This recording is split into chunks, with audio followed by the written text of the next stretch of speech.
Medical સાયન્સમાં એવું છે કે ઘણીવાર દર્દીને જોયા ભેગું દર્દનું નિદાન થઈ જાય, જેને સ્પોટ ડાયગ્નોસિસ કહેવાય. અને જો નિદાન થઈ જાય તો સારવાર કરવી સહેલી પડે અને દર્દી સાજો થઈ જાય. પણ ઘણીવાર એવું બને કે તાવ આવતો હોય, ખબર ન પડે શેનો તાવ છે, પાયરેક્સિયા ઓફ અનનોન ઓરિજિન, PUO. હવે PUO હોય તો શું કરે? પછી ડૉક્ટર શું કરે? બાટલામાં મેલેરિયાના ઇન્જેક્શન નાખે, સ્ટીરોઇડના ઇન્જેક્શન આપે, એન્ટીબાયોટિક આપે. પણ મેલેરિયા છે કે ટાઇફોઇડ છે કે ડેન્ગ્યુ છે એ ખબર ન હોય તો મલ્ટી ડ્રગ થેરાપી દેવી પડે. અને ઘણીવાર દર્દી ચાલ્યો આવતો હોય ને આમ કરતો ડાન્સ કરતો કરતો આવે. હવે તો આવા દર્દી ઓછા આવે છે, પણ એને હન્ટિંગ્ટન કોરિયા કે રોમેટિક કોરિયા કહેવામાં આવે છે. રોમેટિઝમની મગજ ઉપર અસર થાય એટલે ડાન્સ કરતાં કરતાં માણસ ચાલે, જેને સાદી ભાષામાં કોરિયા કહેવાય. પછી ઘણીવાર દર્દી આવતો હોય, આપણે એને જોઈએ તો એની એક આંખ બંધ રહી અને એક આંખ ખુલ્લી રહી અને મોઢવામાં ત્રાસું થઈ ગયું હોય તો હું તો કહી દઉં ભાઈ કે તને બેલ્સ પાલ્સી છે. બેલ્સ પાલ્સી એટલે વાયરસની હિસાબે અડધો ફેસ પેરાલિસિસ થઈ જાય. પણ કેટલાક દર્દો એવા હોય છે કે જેના નિદાન બહુ થતા નથી અથવા તો કરવામાં બહુ તકલીફ પડે છે. મારા પોતાના વાઈફની જ વાત કરું ને તો એને શરદી વારંવાર થઈ જાય તો અમે એને ENT ને ડૉક્ટરને બતાવીએ ને બીજાને બતાવીએ તો કે આને તો એલર્જી છે ને પછી એન્ટીહિસ્ટામિન ને લિવોસેટ્રિઝિન ને એ બધી દવાઓ ઘેન આવે એવી લખી દઈએ. પછી મને કે તમે મારું કંઈક કરતા નથી. 20-25 વર્ષ પહેલાંની વાત છે. નવું સિટી સ્કેન આવ્યું હતું. મેં કીધું ચાલ ને તારું આપણે PNSનું સિટી સ્કેન કરાવી નાખીએ. મને કે PNS એટલે શું? મેં કીધું પેરાનેઝલ સાઇનસનું સિટી સ્કેન કરાવવાનું. એટલે નાકની આજુબાજુમાં જે સાઇનસ હોય ને એના કંઈક પ્રોબ્લેમ હોય કે નાકના પડદાનો પ્રોબ્લેમ હોય તો PNS સિટી સ્કેન ઉપરથી ખબર પડી જાય. તો મારા સરપ્રાઈઝ વચ્ચે એને ડાબી બાજુના ક્યાંક સાઇનસમાં મોટી બધી ગાંઠ દેખાણી. એટલે મેં કીધું ભાઈ હવે તારી શરદી તો આ ગાંઠ કાઢ્યા વગર મટશે નહીં.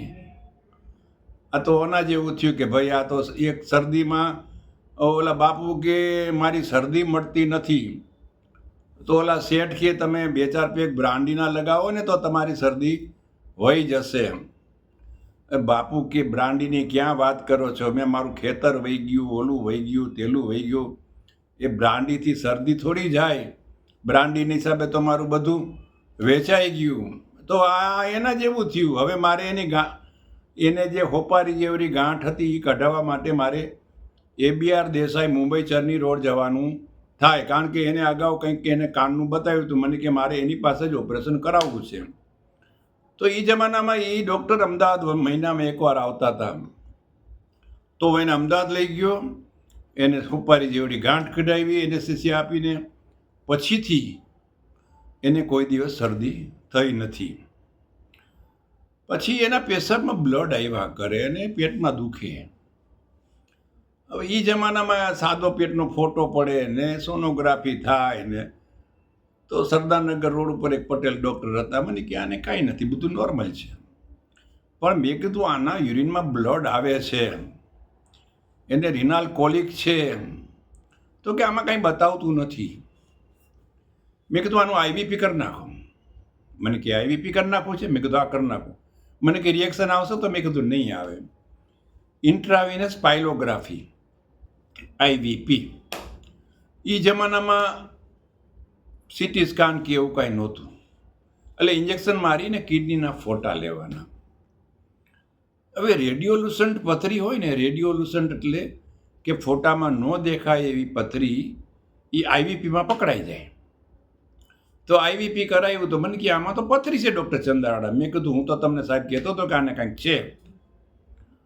હવે પથરીનો ભૂકો કરાવવાનો ત્યારે સૌરાષ્ટ્રમાં કોઈ ફેસિલિટી અવેલેબલ નહીં. એટલે હું એને પાર્લા લઈ ગયો. પાર્લા કિડની સેન્ટરમાં એની પથરીનો ભૂકો કરાવી.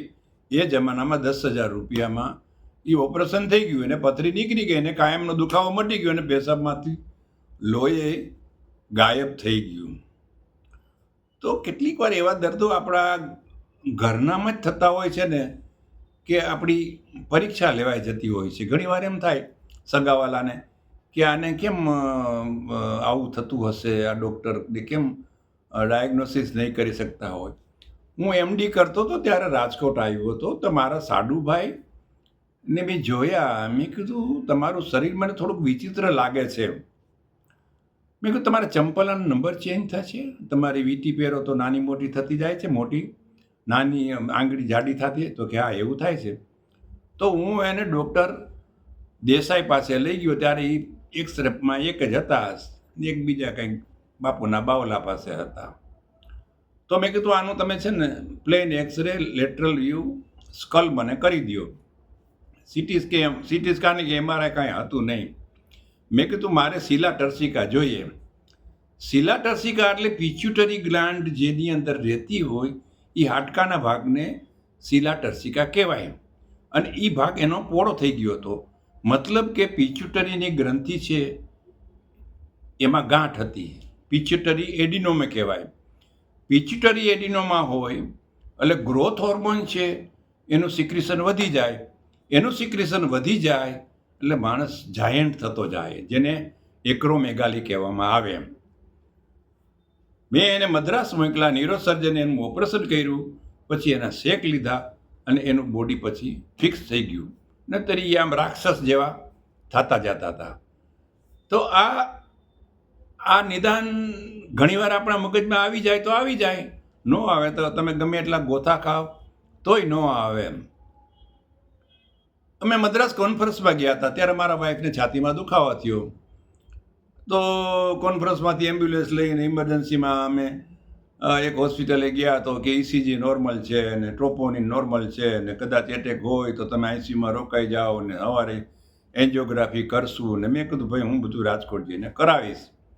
રાજકોટ આવ્યો તો અહીંયા હોસ્પિટલમાં કે એન્જિયોગ્રાફી કરીને મને કે આવને તો 2 નળી બ્લોક છે ને 2 સ્ટેન્ટ ફિટ કરી દઉં. મેં કીધું તું 10 મને રિપોર્ટ દઈ દે ને પછી હું જોઈશ. પછી અમદાવાદને એક જાણીતા કાર્ડિયોલોજિસ્ટને બતાવ્યું તો કે 3 નળી બ્લોક છે ને 3 સ્ટેન્ટ ફિટ કરવા પડશે ને 6 લાખ રૂપિયા થશે. મેં કીધું ભલે સાહેબ, થેન્ક યુ, તમારો ખૂબ ખૂબ આભાર. મેં દવા ચાલુ રાખી. પછી કાર્ડિયોથોરેસિક સર્જનને મળ્યો તો મને કે આનું તો તમારે બાયપાસ કરાવવું પડે. મારી વાઈફ કે મારે બાયપાસ કંઈ કરાવવું નથી. અને પછી એને સ્ટેટિન, લોહી પાતળું રાખવાની દવા ને નિકોરાન્ડિલ ને એવું ચાલુ રાખ્યું. અને એને પછી કાર્ડિયોગ્રામ એ ઠેઠ સુધી નોર્મલ જ આવ્યો. એના બ્લોકનું શું થયું મને ખબર નથી, પણ બાયપાસને બાય કરી દીધું ને એને કોઈ દિવસ હાર્ટની પછી તકલીફ થઈ નહીં. પણ અચાનક જ 4 વર્ષ પહેલાં એક નવી તકલીફ થઈ, જેનું ક્યારેય મારા મનમાં જરા પણ અંસાર નહીં. માણસ નથી કહેતા ને કે મેડિકલ સાયન્સ એવું છે કે અહીંયા ડિગ્રી વગરનું એજ્યુકેશન મળે છે. કોઈ પણ રોગ તમારા ઘરમાં કે સગાવાલાના કે તમને થાય ને એટલે તમે એના માસ્ટર થઈ જાઓ. પછી ભલે ને તમારી પાસે ન્યુરોફિઝિશિયનની ડિગ્રી ન હોય, પણ ન્યુરોફિઝિશિયન કરતાં તમે વધારે એના વિશે જાણતા હો. તો આને એક દિવસ મને કે હું પડી ગઈ હતી ચાલતા અને કંઈક ચાલવામાં થોડી તકલીફ પડે છે. તો હું એને ઓર્થોપેડિક સર્જન પાસે લઈ ગયો. તો કંઈક કમરનો ફોટો મણકાનો પાણી, મને કે આ નસ દબાય છે. તો મને કે ફિઝિયો કરાવો અને દુખાવાની દવા ને આન તેને બધું લખી દીધું. નિર્મલા રોડ પર ઓલી થેરાપીની કોલેજમાં ફિઝિયોથેરાપી કરાવવા ગયા. અહીંયા કંઈ બહુ જામ્યું નહીં. પછી સાધુ વાસવાણી રોડ ઉપર London return husband wife physiotherapist છે એની પાસે ગયો. તો મને કે સાહેબ આને ફૂડ ડ્રોપ છે, તમે કોઈક ન્યુરોફિઝિશિયનને બતાવો. તો 3 ન્યુરોફિઝિશિયનને બતાવ્યું. 2 જણાએ કીધું કે અને ગોઠણમાં જે ની જોઈન્ટ હોય ને ત્યાં પેરિનોલ કમ્પાર્ટમેન્ટ હોય ને ત્યાં કોમન પેરિનોલ નવ પ્રેસ થાય છે ને એના હિસાબે એને ફૂડ ડ્રોપ છે. એટલે આમ પંજો નીચે જાય ઉપર ન આવે ડાબા પગમાં. એટલે એને સ્ટીરોઇડ ને બી કોમ્પ્લેક્સ ને આ ને તેને બધું લખી દીધું, કાંઈ ફેર ન પડ્યો. પછી ત્રીજા પાસે ગયો તો કે તમારે આની સર્જરી કરાવવી પડે. અહીંયા જે ગોઠણમાં જે અહીંયા જે કોમ્પ્રેસર હોય ને એ કોમ્પ્રેસર દૂર કરવું પડે, અને એન્કલ જોઈન્ટ આગળ જે જે એનો ફ્રૂટ ડ્રોપ હોય ને એના જે ટેન્ડન હોય ને એને ટ્રાન્સપ્લાન્ટ કરવા પડે. એટલે આ પાછળના સ્નાયુના ટેન્ડનને આગળ લેવાના, આગળ સપોર્ટ વધારવાનો, એટલે ફૂટ ડ્રોપ ન થાય. મેં કીધું કોની પાસે કરાવવાનું? તો કે ડાક્ટર તો હવે અમદાવાદ જતો રહ્યો. એક જ ડૉક્ટર રાજકોટમાં હતો જ્યાં એની પ્લાસ્ટિક સર્જરી કરતો હતો. તો અમદાવાદ હું ગયો. મને કે સર્જરી કરી દો, પણ 1 મહિને સૂઈ રહેવું પડે. મારી વાઈફ કે મારે એવું કાંઈ કરવું નથી, પ્લાસ્ટર લગાડીને સંડાસ બાથરૂમ ઝાડો પેશાબ બધું પથારીમાં, તો કે મારી સેવા કોણ કરે? એટલે અમે માંડી વાળ્યું. પછી કસરત ચાલુ રાખી. તો કસરતવાળા હસબન્ડ વાઈફ વરી મને કંઈક કીધું. મને કે સાહેબ ખાલી ફૂટ ડ્રોપ નથી, એના થાપા આગળના સ્નાયુ પણ નબળા છે. તો મને કે તમે સ્પાઇનલ સર્જન પાસે જાઓ. આરકે પ્રાઇમમાં સ્પાઇનલ સર્જન અમદાવાદથી આવતા હતા, એને બતાવ્યું. એને MRI કરાવ્યું સ્પાઇનનું. મને કે સ્પાઇન તો નોર્મલ છે, આને સ્પાઇનનો પ્રોબ્લેમ જ નથી. મને કે અમદાવાદના એક ન્યુરોફિઝિશિયન તમે મળો. તો અમદાવાદના ન્યુરોફિઝિશિયન ડૉક્ટર શાહને હું મળ્યો, ડૉક્ટર સ્વાતિ શાહ. એને NV nerve conduction velocity NCV ને EMG ને બધું કરીને મને કે ડૉક્ટર ચંદ્રાણા આને તો MND હોવાની શક્યતા છે. MND શબ્દ મારા માટે સાવ નવો. 40-45 વર્ષની પ્રેક્ટિસમાં મને કે એ માયોટ્રોપિક લેટરલ સ્ક્લેરોસિસ નામનું વેરિયન્ટ ઓફ MND છે, ALS. મેં કીધું મેડમ આનું શું કરવાનું? તો ગોળી એક જે લખી દઉં છું કે તમને સન ફાર્માવાળા મફત આપશે, મહિનાની 60 લેવાની, દર મહિને 60 ગોળી લઈ આવજો.